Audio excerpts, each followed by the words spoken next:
train de récapituler cela. Amen. Nous sommes en train de récapituler afin que le Seigneur puisse nous aider. Amen. On est en train de parler sur l'amour. L'autre fois, nous avions parlé, nous avions dit dans Jean, chapitre 14. Jean, chapitre 14, le verset 15. La parole nous a dit ceci. Amen. Jean, chapitre 14, le verset 15. Jean, chapitre 14, le verset 15. La parole nous a dit, « Si vous m'aimez, gardez mes commandements. » Et nous avions aussi lu dans toujours Jean, chapitre 14, dans le verset 23 jusqu'en bas, on a dit, Jésus leur dit, la parole nous dit, Jésus lui répondit, « Si quelqu'un m'aime, il gardera ma parole. Et mon Père l'aimera, et nous viendrons à lui, et nous ferons notre demeure chez lui. » Amen. Là, c'est ce que nous avions dit l'autre fois. Et dans le 24, il avait ajouté, « Celui qui ne m'aime pas, ne garde point mes paroles. Et la parole que vous entendez n'est pas de moi, mais du Père qui m'a envoyé. » Amen. Amen.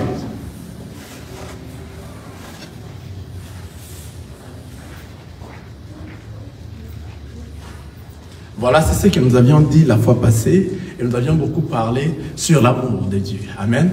Et nous avions parlé aussi sur Matthieu chapitre 3, le verset 16.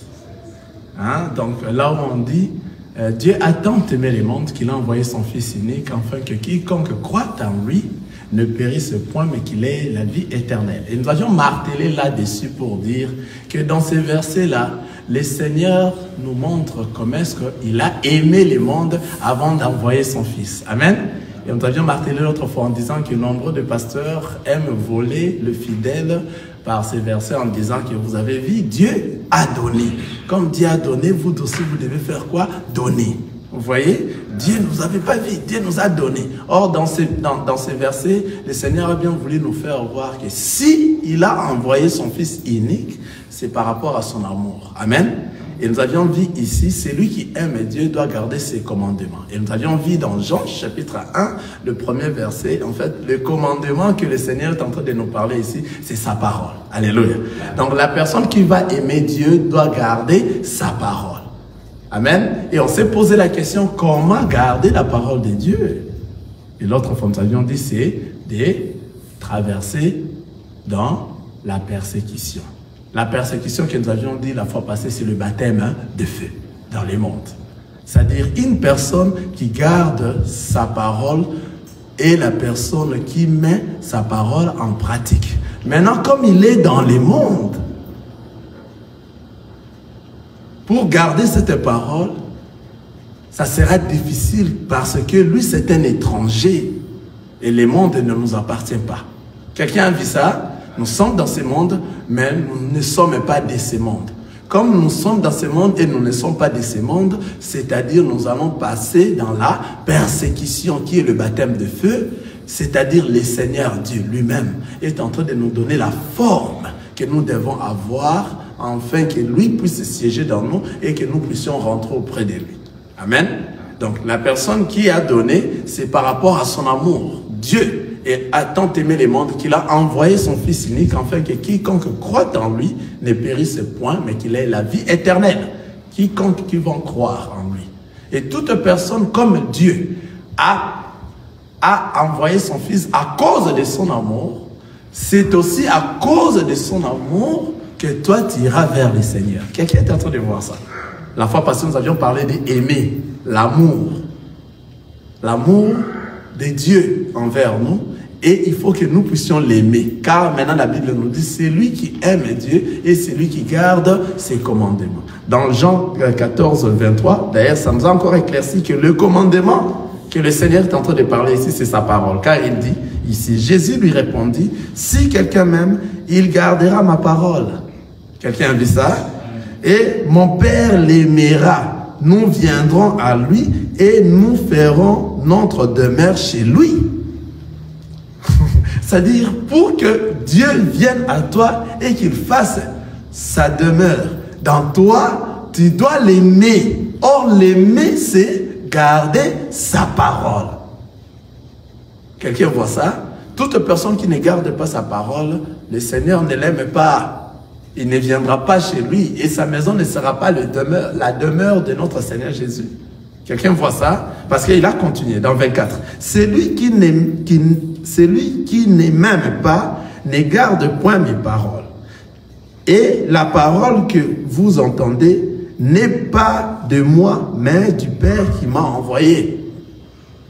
C'est-à-dire, pour que le Seigneur vienne dans toi et qu'il siège, il faut que toi, tu commences à faire quoi? À l'aimer. Or, l'aimer, c'est quoi? C'est garder sa parole dans toi.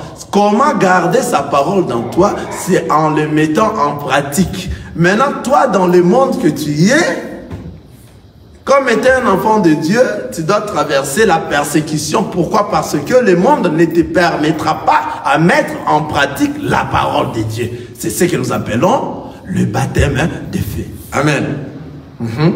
J'ai reçu une question. Il y a un de nos frères qui nous suit au travers les médias, dans YouTube, qui m'a dit, mais la persécution que vous êtes en train de dire, le feu que vous êtes en train de dire, c'est de quel feu au juste?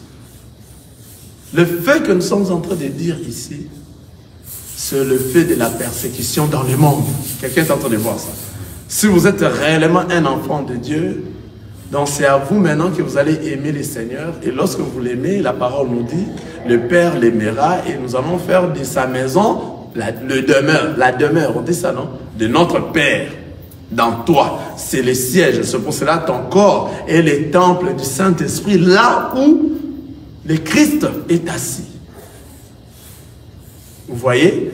Maintenant, comme toi tu es de la sorte, tu ne vas plus marcher comme le monde. Tu vas marcher par rapport à la parole de Dieu et tu vas le mettre en pratique. Maintenant, pour mettre en pratique cette parole, le monde ne te permettra pas à les mettre en pratique. C'est à ce moment maintenant que toi, tu vas traverser des tentations et des tentations. Comme toi maintenant tu as le Christ dans toi, tu seras à mesure de surmonter toutes ces tentations pour hériter le royaume des cieux. Quelqu'un est en train de voir ça? Ça, c'est ce que nous étions en train de dire la fois passée. Amen.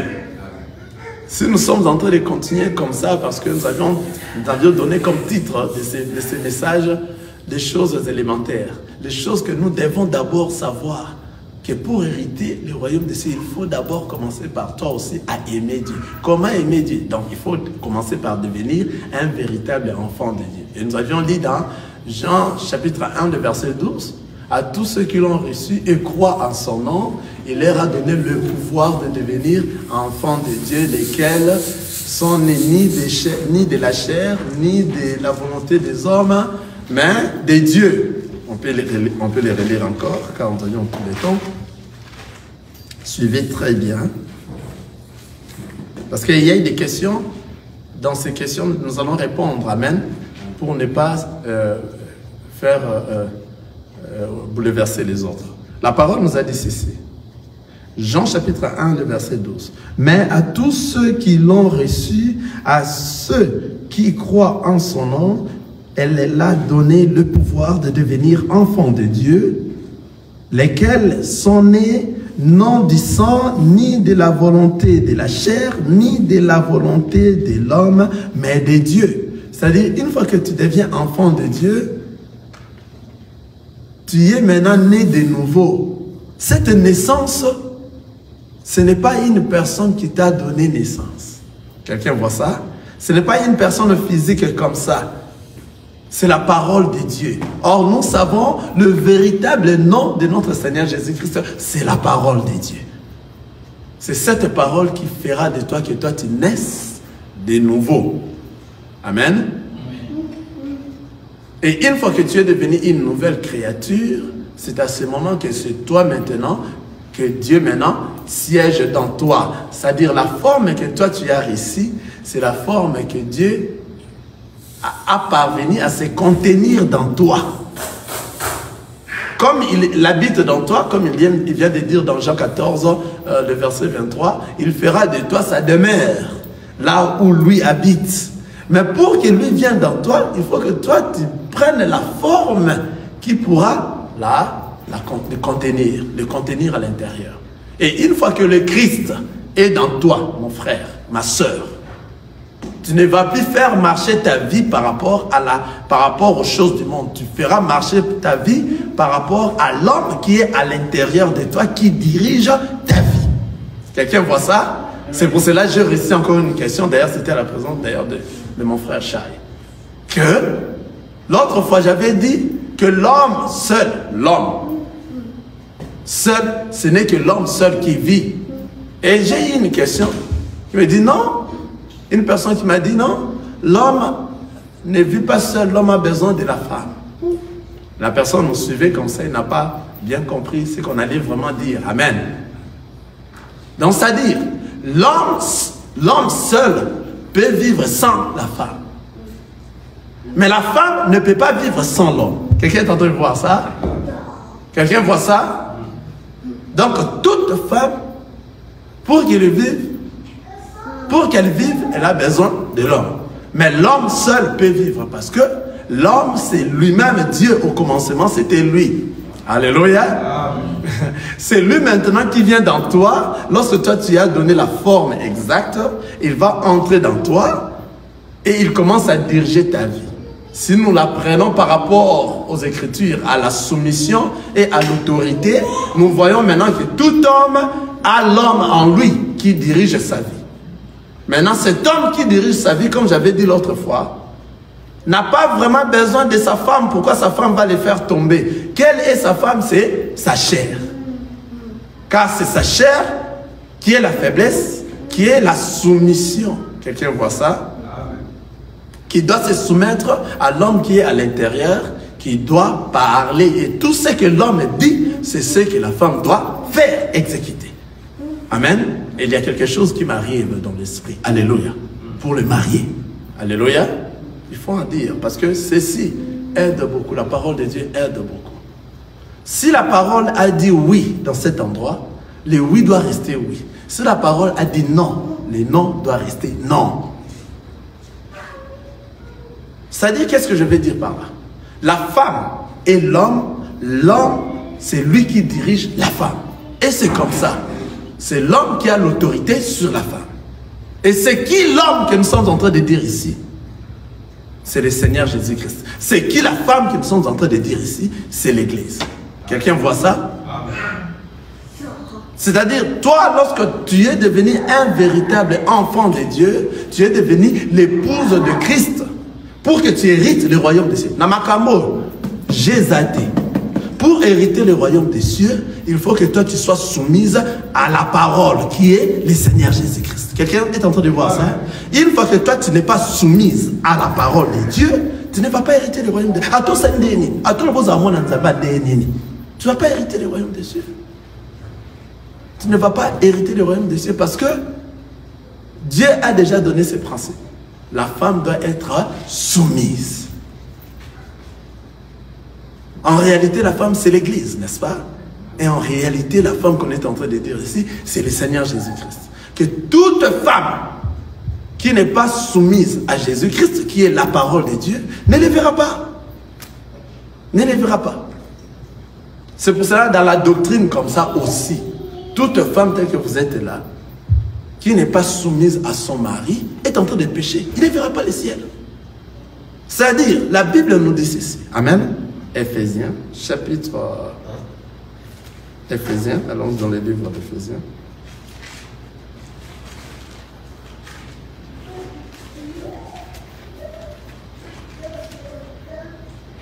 Éphésiens, chapitre 5. Nous allons lire en commençant par le verset 23. Amen. La Bible nous dit ceci.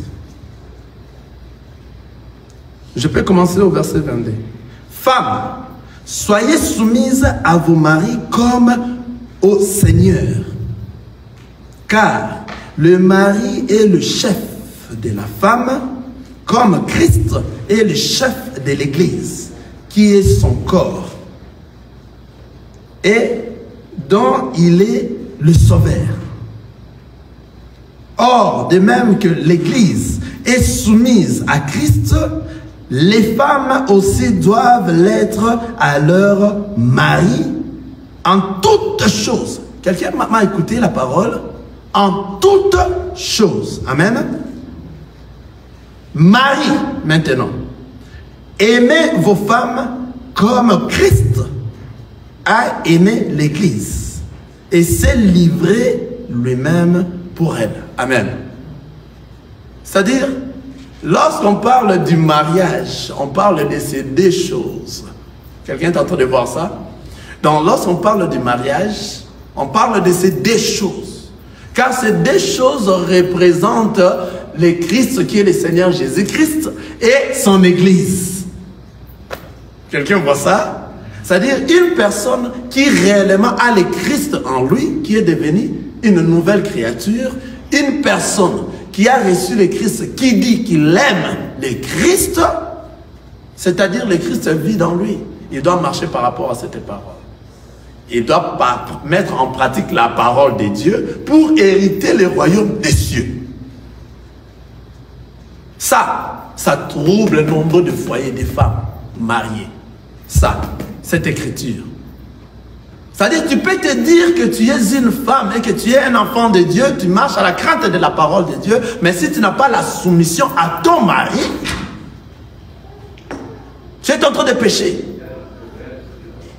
Prends le temps de se convertir pour régler cette situation. Si tu ne te convertis pas, tu ne vas pas hériter le royaume des cieux parce que tu n'as pas marché par rapport à la parole de Dieu. Même si tu t'es dit tu es enfant de Dieu. Pour hériter le royaume des cieux, il faut marcher par rapport à la parole de Dieu. C'est de la même manière, c'est la même chose. L'homme qui est le Seigneur Jésus-Christ, si toi qui es l'épouse, tu ne marches pas et tu ne mets pas en pratique la parole de Dieu, comment est-ce que toi tu vas les voir? Comment? Comment tu vas hériter le royaume des cieux?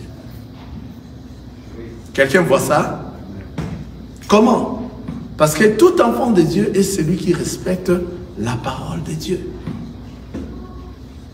Et la parole nous a dit, homme, tout homme, mari, doit aimer sa femme. L'amour ici que le mari doit donner à sa femme, la parole nous dit, c'est comme le Christ aime son Église. C'est-à-dire, comme toi tu es mari, ici, dans la doctrine normale comme ça, tu dois montrer à ta femme que réellement, toi, tu l'aimes dans beaucoup de choses. Et que ta femme doit sentir que toi, tu l'aimes. À moins qu'il ait des femmes hypocrites, hein, je m'excuse. Parce qu'il y a aussi des femmes hypocrites. Il y a aussi des hommes hypocrites. Amen. Qui font semblant. Semblant d'être soumise, mais elle ne l'est pas. Semblant d'être d'aimer, comme la parole dit, mais en tout cas, en réalité, il n'aime pas. Vous allez le voir sortir, avoir d'autres. Parce qu'un homme qui triche sa femme, pêche. Cet homme-là peut venir à l'église chaque jour, peut chanter, peut écouter la parole de Dieu. Le temps qu'il est en train de tricher sa femme, il n'aime pas sa femme. C'est pour cela, lorsqu'on a posé la question à Jésus par rapport au divorce, Jésus n'a pas voulu le divorce. Mais à cause de tout ce qui se passe, à cause de la dureté du cœur des hommes, c'est pour cela qu'il les a répondu ce que Moïse les avait dit pour le divorce.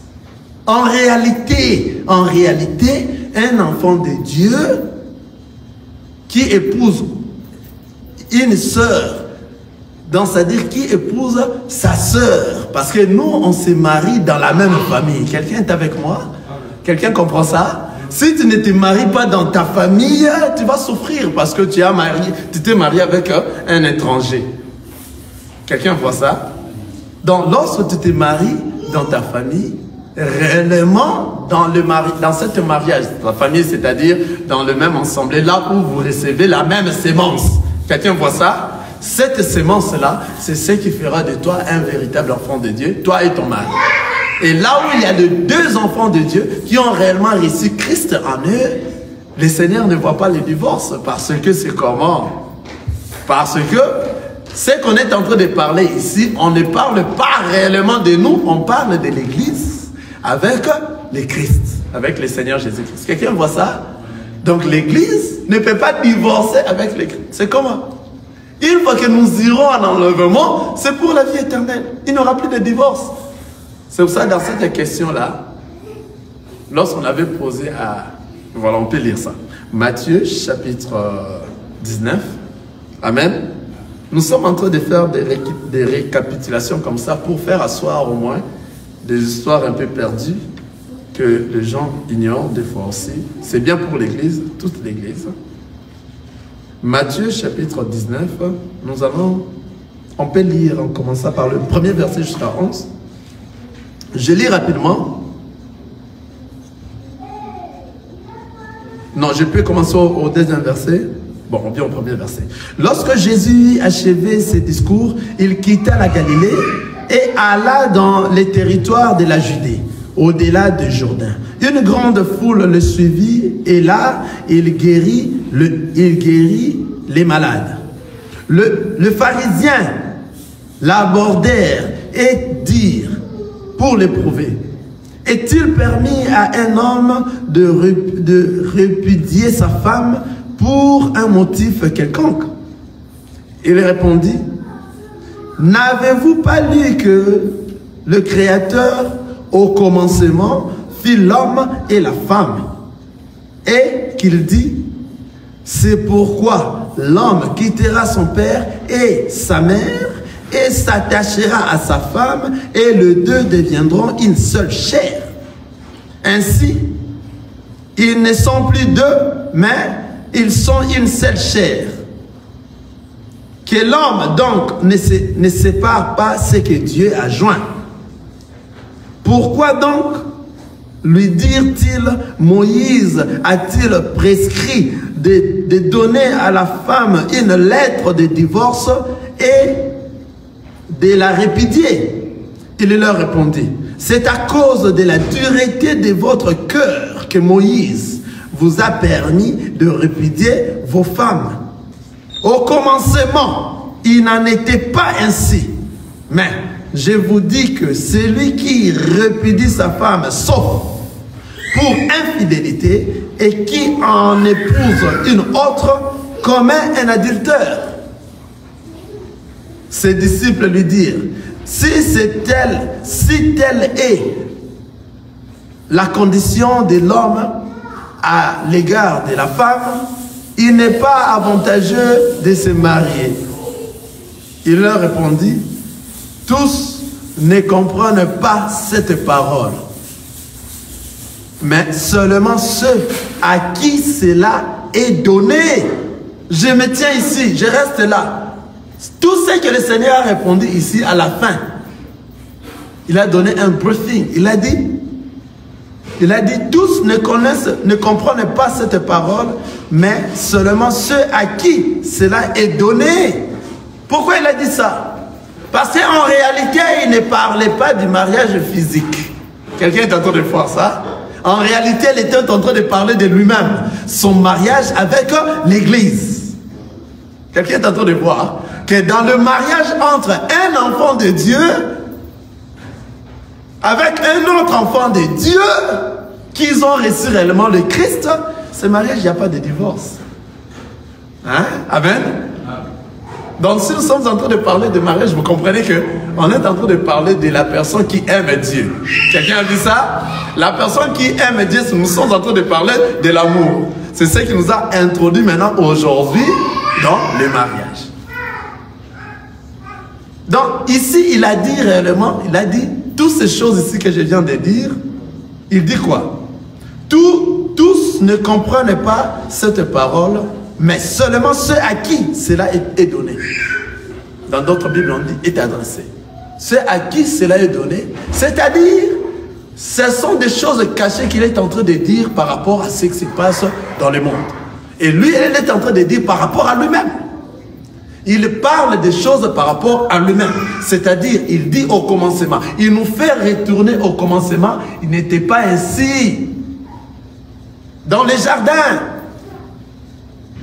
Ce qui veut dire que le Seigneur est en train de nous montrer qu'une personne qui est devenue un véritable enfant de Dieu, c'est elle qui est l'épouse de Christ.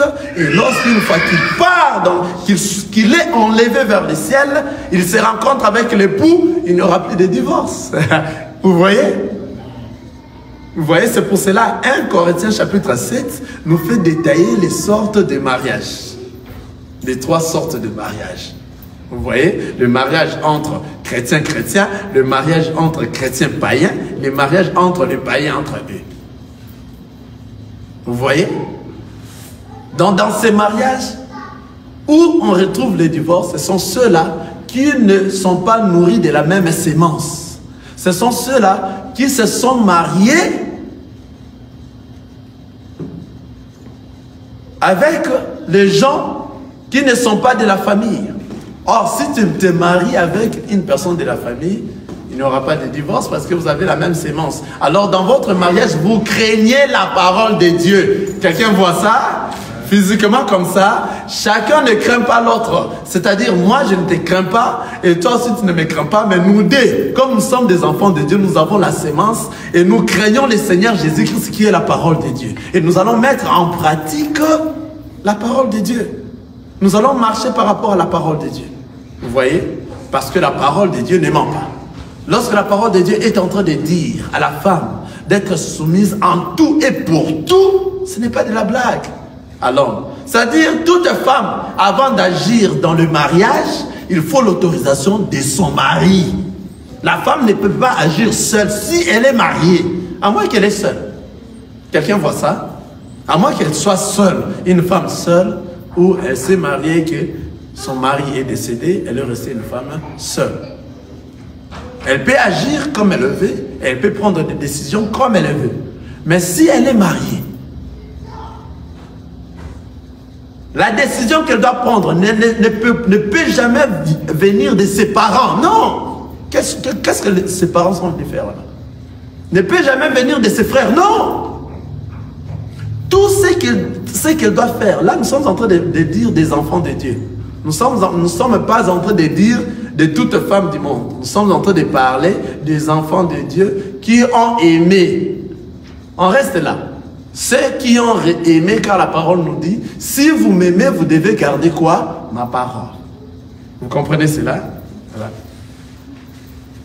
Donc nous sommes en train de dire aux enfants de Dieu, les enfants de Dieu dans le couple des enfants de Dieu, c'est le mari qui dirige. C'est le mari qui a l'autorité. Si la femme commence à chercher à avoir l'autorité, ça devient l'inverse. Ça n'a plus de sens. Le diable est entré pour influencer ces mariages, ces couples. C'est-à-dire, les Christ, nous devons, nous, la femme, l'épouse de Christ, nous devons être soumises à Christ. Nous ne devons pas les diriger. On n'a pas ce droit de diriger les Christ. On n'a pas ce droit, quelqu'un est en train de voir ça, de prendre l'autorité sur Jésus. L'église n'a pas ce droit-là d'être plus que Jésus. C'est pour cela, l'église, c'est le corps de Christ. Vous voyez? La femme ne peut pas diriger la tête. Alléluia. C'est la tête qui est le Christ. Quelqu'un voit ça? C'est-à-dire, si on coupe la tête, le corps ne saura plus faire quoi que ce soit. Alors, une église sans tête n'est pas une église. Donc, une femme sans mari, en réalité, n'est pas une femme. Quelqu'un voit ça? Parce que la tête, c'est l'église. La tête, c'est l'église. La tête, c'est Jésus-Christ. Et le corps, c'est l'église. Vous voyez? Dans le corps, la tête dirige le corps. Si tu ne te laisses pas diriger par la tête, tu ne verras pas le ciel. Quelqu'un voit ça? Donc c'est le Seigneur Jésus-Christ qui est le mari, l'époux de l'église. Tout enfant de Dieu qui se dit enfant de Dieu dans la vérité et qu'il est marié doit marcher par rapport à la parole de Dieu. Si tu ne marches pas par rapport à la parole de Dieu, ça se montre comme si ce sont des choses simples. Hein? Mais dans ces choses simples-là, tu ne vas pas hériter le ciel. Amen. Tu ne vas pas hériter le ciel parce que toi, tu ne marches pas par rapport à la parole de Dieu. Tu peux te dire, je suis enfant de Dieu, je vais hériter les bons. Mais lorsqu'on voit tes comportements, ta façon d'agir dans le mariage, parce que ici, tout enfant de Dieu est en train de traverser le feu, n'est-ce pas? Dans le mariage, c'est aussi une sorte de feu. Il y aura beaucoup de tentations à l'intérieur. C'est pour cela, dans le mariage, il faut réellement que vous puissiez avoir le Seigneur Jésus-Christ qui est la parole, la sémence, qui dirige ces couples. Si vous n'en avez pas, il n'y aura pas de la tolérance, parce que la tolérance accompagne, le pardon accompagne le mariage. Ce sont des choses très importantes, très importantes. Alléluia. Et la plupart des gens, alléluia, qui détruisent leur mariage, c'est parce qu'ils ne sont pas enfants de Dieu. C'est simple à voir, être soumise, c'est un peu simple à écouter comme ça, mais pour le mettre en pratique, maman. Ndongo, hein? Hein, maman? Là-bas. Ndongo, hein? Hein? Tu ne peux rien faire sans que ton mari te dise de faire. Donc, c'est-à-dire que tu dois avoir l'ordre de ton mari. Étant enfant de Dieu, ici nous sommes en train de parler des enfants de Dieu. Je ne parle pas des païens. Ah, les païens font ce qu'ils veulent. Peut-être un jour nous allons revenir ici pour revenir parler 1 Corinthiens chapitre 7 pour différencier toutes les sortes de mariages. C'est important. Nous, on s'est tenu par là parce qu'il y avait une question. Cette question montrait que, réellement que l'homme seul peut vivre. Qui est cet homme? C'est la personne de notre Seigneur Jésus-Christ. Avant qu'il puisse créer le monde, il vivait. La parole était déjà. Quelqu'un voit ça? Amen. La parole était. Vous voyez, hein? C'est-à-dire l'homme qui est à l'intérieur de toi, c'est la parole de Dieu. Vous comprenez? C'est la parole de Dieu. Cet homme-là, c'est lui qui doit diriger la vie, la femme. C'est la femme qui a besoin de l'homme. Alléluia. Amen. Nous qui sommes les enfants de Dieu, nous sommes l'épouse, on a besoin de l'homme qui est l'époux, afin que nous puissions vivre avec lui dans l'éternité. Quelqu'un a dit ça? C'est pour cela, dans le monde ici, c'est la même chose avec les enfants de Dieu. Les enfants de Dieu dans leur mariage, dans leur couple. À moins que tu n'es pas un enfant de Dieu. Si tu es un enfant de Dieu, tu dois marcher par rapport à la parole de Dieu. Tu dois marcher par rapport à ce que dit la parole. Ce que dit la parole nous amène auprès de Christ, nous amène auprès de notre Seigneur Jésus-Christ. La parole, c'est ce que nous voulons, nous, l'Église. C'est ce que nous cherchons, nous, les enfants de Dieu, afin que nous puissions voir la gloire. La gloire ne se donne pas aux choses de ce monde ici. La gloire n'est pas dans ce monde. La gloire, c'est la vie éternelle. C'est ce que nous cherchons. Ce ne sont pas les matériels de ce monde. Nous sommes venus ici parce que c'est une des questions qu'on nous a posées, je le répète. Que l'homme peut vivre seul, mais la femme a besoin de l'homme pour vivre. Quelqu'un voit ça? Cette femme-là, c'est l'Église. Pour qu'il ait la vie, il faut qu'elle soit soumise à qui? À l'époux qui est le Seigneur Jésus-Christ, afin qu'il ait la vie éternelle.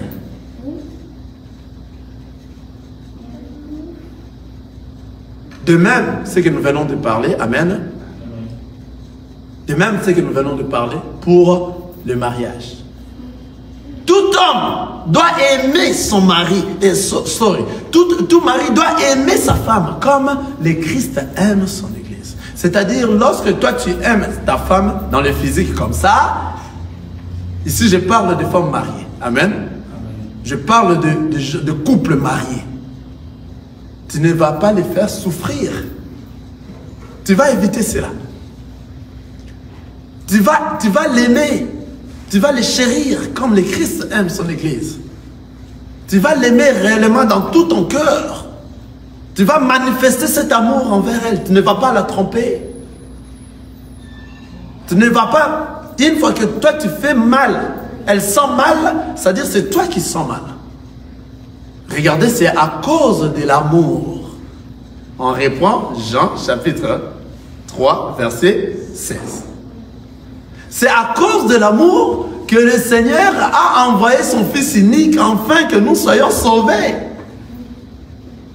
Donc Dieu est venu en forme de l'homme sur la terre afin qu'il puisse sauver son épouse qui est toi et moi. Il a tout donné, toute sa vie, afin que toi tu sois sauvé. Et de cette même manière que toi aussi tu dois l'aimer, afin que toi aussi tu donnes. Quoi? Ton corps comme un sacrifice vivant, saint et agréable auprès de lui pour hériter le royaume des cieux. Donc c'est l'amour.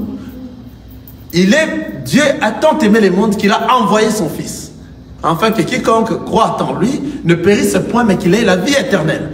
Toi aussi maintenant, comme toi tu aimes le Christ, tu dois manifester son amour en faisant comment? En donnant aussi ton corps comme un sacrifice vivant, saint et agréable. Si tu ne fais pas ça, comment tu vas hériter le royaume de Dieu? Comment?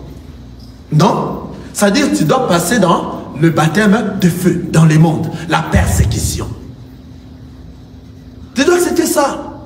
Mais tout en surmontant toute tentation possible pour ne pas tomber et hériter le royaume des cieux. Et ce ne sera pas de toi-même. Ça sera maintenant le Christ qu'on vient de lire ici, que toi tu as aimé, et il a dit, si toi tu aimes, et si toi tu m'aimes, le Père t'aimera, et ils viendront dans toi, et ta maison sera sa demeure. Donc c'est lui-même qui va te supporter, afin que toi tu surmontes toute tentation pour hériter sa gloire. Quelqu'un voit ça? C'est pour ça que nous sommes en train de faire parallélisme avec le mariage physique. Dans le mariage physique seulement, on se marie dans la famille. Si tu te maries en dehors de la famille, et t'as lieu. Tu seras dans la situation que nous allons lire prochainement dans 1 Corinthiens chapitre 7. Parce que là, nous allons donner les différences de mariage. Parce que nous devons connaître ces choses. C'est important. Si tu n'es pas soumise à la parole de Dieu, tu ne verras pas le ciel. Tu peux te dire enfant de Dieu. C'est pour ça que nous sommes en train de dire à tous nos frères qui écoutent ce qui n'est pas la parole de Dieu ailleurs. Ils ne sont pas soumis. La parole dit ceci et ils sont en train de faire ça. Mais comment est-ce qu'ils verront le ciel? Non. Vous allez voir, les fidèles vont marcher par rapport à l'enseignement qu'ils ont reçu. Cet enseignement qui est de la fausseté. Et maintenant croient que cet enseignement, c'est la vérité. Et ils vont marcher comme ça par rapport à cet enseignement. Et à la fin, ils vont s'étonner lorsque le Seigneur dira que moi je ne vous ai jamais connu. Ils s'étonneront. Votre place c'est dans le feu. Pourquoi? Parce que vous n'avez pas réellement suivi le vrai enseignement qui pourra vous diriger vers moi. Vous comprenez cela? C'est-à-dire l'église c'est le corps. Maintenant le Seigneur Jésus-Christ c'est la tête. Une église qui n'a pas de tête n'ira pas au ciel parce que s'il n'y a pas de tête, comment est-ce que tu peux fonctionner? Si ton corps, on coupait la tête, c'est tout, c'est fini. Alors cette parole, ne le prenez pas dans la légère. Toute femme mariée, tout homme marié doit comprendre ces choses.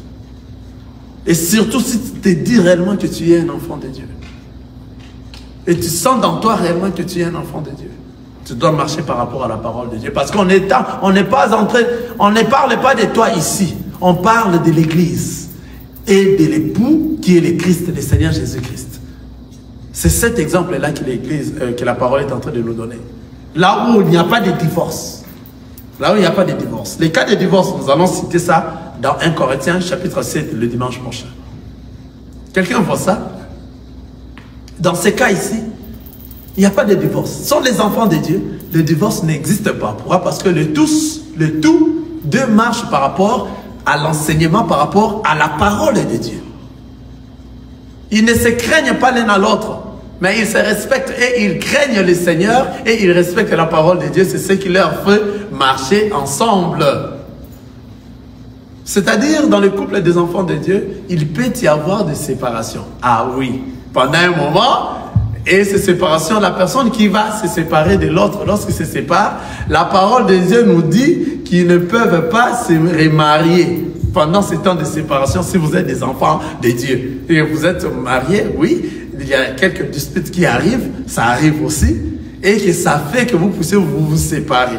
Maintenant, pour hériter le royaume des cieux, comme vous vous êtes séparés, que personne s'abstienne là où il est, qu'il s'abstienne parce qu'il est un enfant de Dieu. S'il veut hériter le royaume des cieux, une fois qu'il ne s'abstient pas, il commence à coucher avec d'autres filles, ou bien la femme commence à coucher avec d'autres hommes, c'est de l'adultère. Tu ne verras pas le ciel. Vous devez tous abstenir jusqu'à ce que les compromis vont s'entendre par rapport. Si vous n'arrivez pas à vous dire, ce sont les hommes de Dieu qui viendront pour parler, vous faire réunir, afin que vous vous réunissez encore davantage et que vous continuez votre chemin ensemble. Si vous vous êtes mariés étant les enfants de Dieu, vous pouvez se séparer pendant un temps. Mais chacun dans son coin, s'il veut hériter le royaume des cieux, il ne faut pas qu'il triche. Si longtemps que vous serez séparés, vous allez vous abstenir. Si tu te dis que tu es enfant de Dieu. Bien jeté. Si longtemps que vous allez vous séparer, vous devez vous abstenir. Restez comme ça, s'abstenir. Sans regarder d'autres femmes à côté, sans regarder d'autres maris à côté. Vous allez rester comme ça. Et vous priez le Seigneur si vous voulez hériter le royaume des cieux. Mais une fois que vous trébuchez à côté, directement, vous commettez l'adultère. Et puis l'homme ne peut pas répudier sa femme, à moins que le cas de l'infidélité.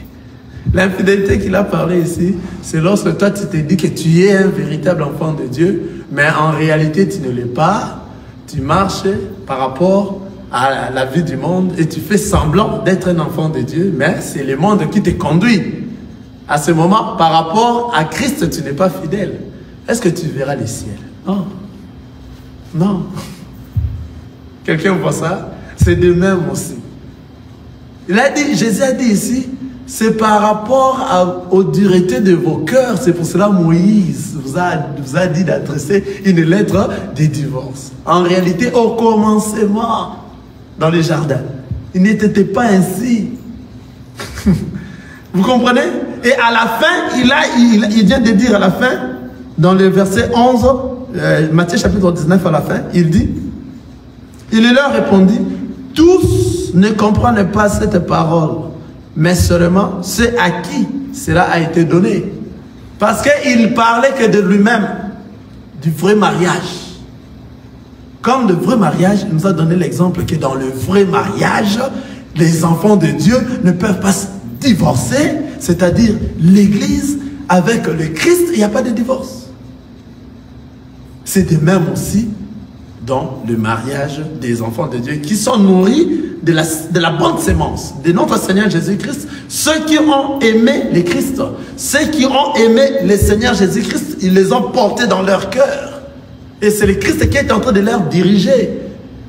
À ce moment, la femme sera soumise en tout et pour tout, et l'homme, le mari, va aimer la femme comme l'Église, comme le Christ aime l'Église. Quelqu'un voit ça? Divorce est où ta femme? Et où t'as? Divorce des athées. Pas mal des athées. Tu es bien monté. Ta têtitesse à toi, si maintenant tu es allé épouser une femme en dehors de la famille. Ah. Hein? Est-ce que vous pouvez accueillir Adam, Naël, Vaza, papa mort? Ah. C'est dans la famille. Nous allons encore beaucoup expliciter cela pour comprendre. On se marie que dans la famille. On ne se marie pas en dehors de la famille. C'est-à-dire la famille, c'est-à-dire tu dois te marier, toi chrétien, avec une chrétienne. Que toi tu t'es rassuré qu'il est, cette chrétienne-là, réellement, est nourrie de la même sémence que moi. Mais ça dit non. Si ce n'est pas de la même sémence, elle est nourrie d'une sémence autre que toi, et que cette semence-là n'est pas rassurée que c'est le Christ. Au baby, n'allez pas. Au baby, ce qui est de plus mauvais dans le mariage, avoir une mauvaise femme. Si tu as une mauvaise femme, tu es foutu toute ta vie. Toute ta vie. Tu as un mauvais homme, tu as un mauvais mari, tu es foutu toute ta vie. Toute ta vie. Alors, si tu es un enfant de Dieu, tu dois chercher que l'Esprit de Dieu te conduise, afin que toi, tu te maries dans ta famille. Une personne qui écoute la même parole que toi. Et nous avions connu des cas des hypocrites qui se disent écouter la même parole. Et ils sont là, nous les voyons. Mais elle ne fait que chercher le mariage. Elle ne fait que chercher le mariage. Une fois que tu le mets dans la maison, nous avons on a vu des cas pareils. On a reçu des gens avec des cas pareils. On a jugé, pour conseiller des gens au téléphone et enseigner les gens dans des cas pareils. On les croyait être enfants de Dieu, mais ils ne l'est pas.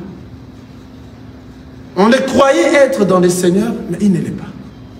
Parce que cela va se faire voir dans la famille, dans ton couple. Parce que si tu es enfant de Dieu, tu dois respecter la parole de Dieu. Tu dois respecter ça. Tu dois marcher par rapport à la parole de Dieu. Tu dois être soumise. Comme la parole dit, en tout et pour tout. Donc dans ton foyer, c'est l'homme qui dirige. Toi, tu es là pour aider. Que nous lisons ça, Genèse. Lorsqu'on est en train de créer la femme, c'est l'aide à l'homme. Amen. La femme est l'aide de l'homme. Pour venir aider l'homme. La femme peut apporter des idées. Et l'homme, c'est à toi de juger. Si l'idée est correcte, allez-y, essayez. Elle ne peut pas rester bouche bée parce qu'elle est la femme. Non, c'est ton aide. Elle doit parler. Lorsqu'elle parle et que toi tu analyses parce que tu es l'homme, après avoir analysé, tu trouves que son idée est bonne, essaye cette idée. Essaye un peu d'enlever ton homme là. Enlève ça un peu, essaye son idée. Mais après avoir fait des analyses, tu trouves que son idée n'est pas bonne, n'osez pas. Parce que ça va vous faire tomber. La femme est venue aider l'homme. Ça, c'est les Écritures. Et toi, l'homme, le mari, tu dois l'aimer comme le Christ aime. Quelqu'un voit ça? Si tu ne le fais pas, tu ne respectes pas la parole de Dieu, tu ne verras pas le ciel. Tu n'es pas dans la parole de Dieu. Là, ce sont des gens du monde. Ici, vous allez m'excuser, nous sommes en train de parler seulement des enfants de Dieu. Nous, les enfants de Dieu. Lorsque nous allons revenir le dimanche, nous allons parler maintenant des différentes sortes de mariages dans 1 Corinthiens chapitre 7. Nous allons voir maintenant comment les mariages entre les enfants de Dieu entre eux, les mariages entre un enfant de Dieu avec une païenne ou bien un enfant de Dieu qui est chrétienne avec un païen. Et les mariages entre païens et païens. Tout est dans la parole de Dieu, tout est dans la parole de Dieu. Maintenant, les enfants de Dieu ne font que respecter la parole de Dieu. Les enfants de Dieu veulent hériter le royaume des cieux. Les enfants de Dieu sont ceux-là qui marchent par rapport à la parole de Dieu parce que ils ont aimé Dieu. Et tous ceux qui ont aimé Dieu ont gardé le Seigneur Dieu en eux. Leur maison, qui est leur corps, est devenue le temple du Saint-Esprit, là où le Christ siège. Quelqu'un voit ça? Marchons par rapport à la parole de Dieu. Partout. Ce n'est pas il faut négliger la parole de Dieu si tu as un problème, par exemple, parce qu'il y a des couples qui ont des problèmes. Et pendant qu'ils ont des problèmes, à ce moment, donc Bible est importante.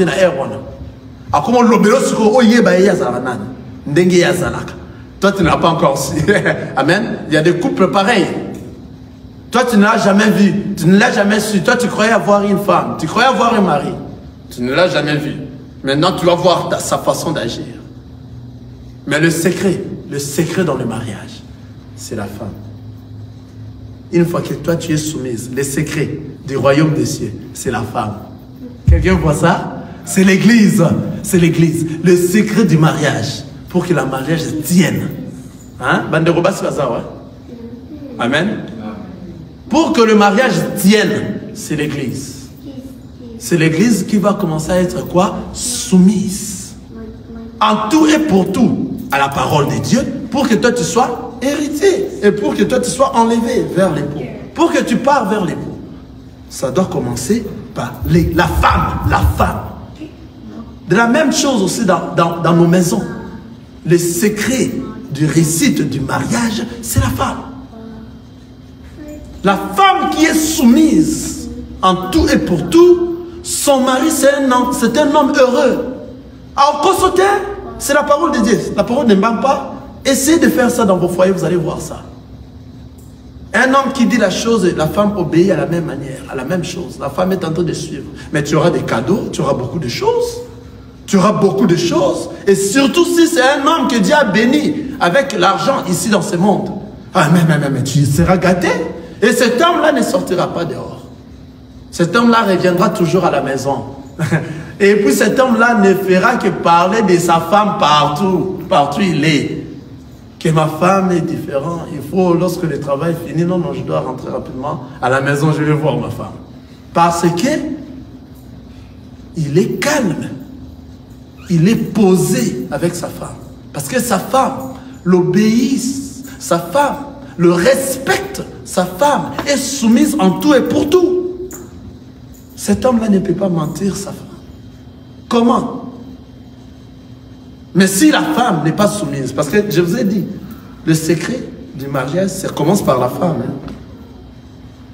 La femme doit être soumise. Vous comprenez? Pour tenir le mariage. Si nous faisons par rapport à la parole de Dieu, nous voyons déjà que l'homme, à la question, l'homme que nous sommes en train de dire, c'est le Christ qui a aimé. C'est lui qui a commencé à aimer. Quelqu'un voit? C'est l'homme qui aime. L'homme doit commencer à aimer sa femme. L'homme aussi doit approuver l'amour auprès de sa femme. Mais comme tu es déjà entré dans le mariage, toi, la femme, commence à être soumise. Même si ton homme, c'est un homme qui est encore dans le monde. Vous comprenez? Nous allons revenir dans ça les dimanches prochains. Qui est encore dans le monde. Toi, sois soumise. En tout et pour tout en lui. Tu verras, il va changer. Il va comprendre que là où toi, tu écoutes la parole de Dieu, même s'il ne vient pas ici, il viendra. Même s'il ne vient pas là où toi tu pries, il va venir parce qu'il va voir la manière dont toi tu es en train de... tu es en train d'accompagner cet amour. Ce couple, c'est différent. Tu vas l'attirer en fait.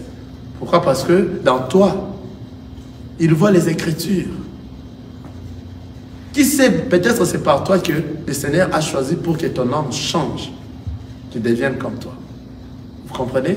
Parce que Dieu, qui est le Seigneur Jésus-Christ, doit aimer. Mais dans les foyers des enfants de Dieu, l'homme doit se comporter comme le Christ, qui doit d'abord commencer à aimer sa femme. Il faut que sa femme sente réellement que je suis aimé par mon mari. Il faut qu'il sente ça. Il faut qu'elle sente ça. Il faut qu'elle sente ça. Que réellement, mon mari m'aime. Si elle a des souvenirs en elle, elle voit tous ces souvenirs. Non. En réalité, mon mari m'aime. Même s'il ne manque pas quelques imperfections, mais il faut que le mari puisse aimer et que la femme sente. Dans le couple des enfants de Dieu, ça je suis en train de dire les enfants de Dieu, je les répète. Il faut réellement que ta femme sente réellement qu'il y a l'amour. Et si cette femme-là sent réellement qu'il y a l'amour, c'est elle maintenant qui va maintenant faire quoi? Qui va faire quoi ça? Comment c'est que j'avais dit avant ici? C'est elle qui va sauver maintenant ces couples, tout en étant soumise, en tout et pour tout. Mais une femme qui n'est pas soumise, un homme est malheureux. L'homme est malheureux. Tu peux le voir en cours de route avec bien voiture filmée. Il est boss dans une compagnie. C'est lui le numéro 1. Mais il a une femme qui n'est pas soumise à la maison. Oh, Mawa. Cette femme-là n'est pas heureux. Cet homme-là n'est pas heureux toute sa vie. Toute sa vie. Toute sa vie, cet homme-là ne sera pas heureux. Il peut être un homme de Dieu. Au pasteur, il prêche. S'il a une femme qui n'est pas soumise à la maison, c'est zéro. C'est zéro. Cet homme-là n'est pas heureux. D'ailleurs, nous conseillons d'ailleurs aux femmes qui ont des hommes de Dieu dans ces services d'être vraiment soumises pour les aider à passer même devant ici pour parler de la part du Seigneur. Parce que pour parler ces choses, il faut que cet homme-là soit dans la paix. Il faut la paix, les choses de Dieu. Si Dieu fait grâce qu'un jour ton homme est devenu et commence à parler de la part du Seigneur, il faut en tout cas le mettre dans la paix. La paix, c'est quoi? La soumission. en tout et pour tout. Là, vous êtes en train de l'aider, afin qu'au travers lui, que le peuple de Dieu soit nourri. Mais si vous ne faites pas ça, il y aura un homme de Dieu qui veut venir prêcher à la maison de Jaïs. Quelqu'un voit ça? Est-ce qu'il aura le courage, si réellement c'est un homme de Dieu, il aura le courage de monter ici pour prêcher? Non, il ne peut pas le faire parce qu'il se sent déjà à côté. Ou bien, à la maison déjà, il se sent chamaillé déjà avec sa femme. Est-ce qu'il aura la force? Il n'aura plus de la force. Vous allez voir, il vient comme ça, il dit, oh, frère, je vois, c'est toi qui vas m'aider aujourd'hui, je ne me sens pas bien. À cause si, il ne se sent pas moi, si naïe, il ne saura pas prêcher la parole de Dieu. Mais si vous nous voyez comme ça venir prêcher la parole de Dieu, parce que être une femme d'un homme de Dieu, ce n'est pas de la blague. Ce n'est pas de la blague. Donc tu dois chercher à surmonter toutes choses. Vous voyez? Et cet homme de Dieu doit aussi montrer à sa femme réellement que c'est un véritable homme de Dieu. À sa femme. Il faut que sa femme le dise. Il faut que sa femme le remarque aussi à ça. Vous comprenez? Il faut que sa femme remarque que non, en tout cas, j'ai un homme de Dieu. Vous voyez? Et les femmes des hommes de Dieu, ils doivent tout faire parce que ton homme, à tout moment, il a des appels, des prières à tout moment. À tout moment, il doit prier pour l'église, pour prier pour quelque chose, prier pour... Donc, à tout moment. Alors, si il est comblé de ton comportement qui n'est pas bon, comment est-ce qu'il va œuvrer dans l'œuvre, dans le ministère? Non. Maintenant, tu vois comment est-ce que toi, tu es devenu la source qui tue le ministère. Quelqu'un voit ça? Si un jour, ton mari, ta femme, ton mari est devenu, commence à parler de la part du Seigneur, femme, en tout cas, sois dans la tolérance extraordinaire. Quelqu'un comprend ça? Quelqu'un vit ça? C'est très important. Sinon, moi, comme ça, je n'allais pas se tenir si je me suis chamaillé avec ma femme à la maison. Je ne saurais pas, parce que le Saint-Esprit dans moi dira dans moi que non, non, non, non, tu ne sauras pas monter là-bas. Tu ne sauras pas parce que tu n'es pas dans la paix. Cet exercice, c'est pour ceux qui sont dans la paix. C'est pour cela qu'il faut se marier dans la famille. La personne qui reçoit la même sémence que toi. Et cette personne-là, qu'elle ne soit pas une hypocrite, qu'elle soit réellement la vraie enfant de Dieu dans la vérité. Et toi aussi, que tu sois un vrai enfant de Dieu, parce que toi, tu dois aimer. Or, aimer, c'est garder le Christ. C'est lui qui va te conduire jusqu'à les rencontrer et avoir la vie éternelle. Que le Seigneur vous bénisse.